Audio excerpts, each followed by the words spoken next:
Prends Rabbi Nachman. Parce que tout le travail de David Ameller, c'était de ne jamais tomber. Et un juif, jamais il tombe. Un juif, jamais il baisse la tête. Un juif, jamais il s'incline devant personne ou qui que ce soit que devant Dieu, le roi, le tout-puissant et les tzadikim. Aucun juif va s'incliner devant aucune personne, ni aucune armée, aucune guerre. Et même ni devant un ange, et devant les plus grands anges et les séraphins du monde. On s'incline que devant les tzadikim, la Torah et Hachem Itbarach. Les tzadikim parce que c'est eux qui nous emmènent à Hachem. Hachem parce que c'est notre amour. Et la Torah parce que c'est le chemin grâce à qui on peut essayer de faire montrer, prouver notre amour devant Hachem. On a en nous un cœur qui palpite pas comme les autres. Il y a des milliards d'hommes dans le monde.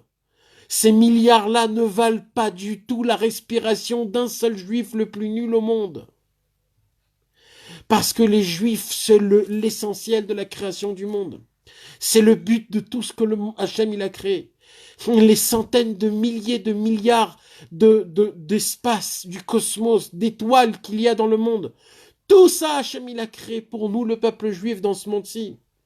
Toute l'écologie qu'il y a dans le monde, toutes les plantes, tout ce qu'il y a, les poissons, les animaux, les volatiles, les insectes, tout ce qu'Hachem il a fait dans le monde, tous les fruits, toutes les fleurs, toutes les qualités, toutes les beautés, le soleil, et tout ce que Hachem il a fait pour le juif.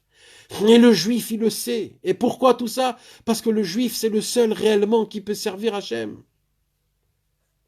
Nous, en tant que fils d'Avraham, Yitzhak et Yaakov, nous, en tant que ceux qui ont la Emouna, qu'on marche derrière la Bible, derrière la Torah écrite et la Torah orale, on descend d'un peuple qui est un peuple qui est héroïque dans toute sa valeur, de tous les niveaux, de toutes les générations, dans les générations qui ont été bonnes, dans les générations qui ont été un peu moins bonnes et dans les générations qu'on a souffert. On a toujours été le joyau du monde. Et nous, on est tous nos ancêtres, ces personnes-là. On a un sang qui est royal. C'est de cette façon qu'on doit lire les Télim, après qu'on pense toutes ces pensées-là.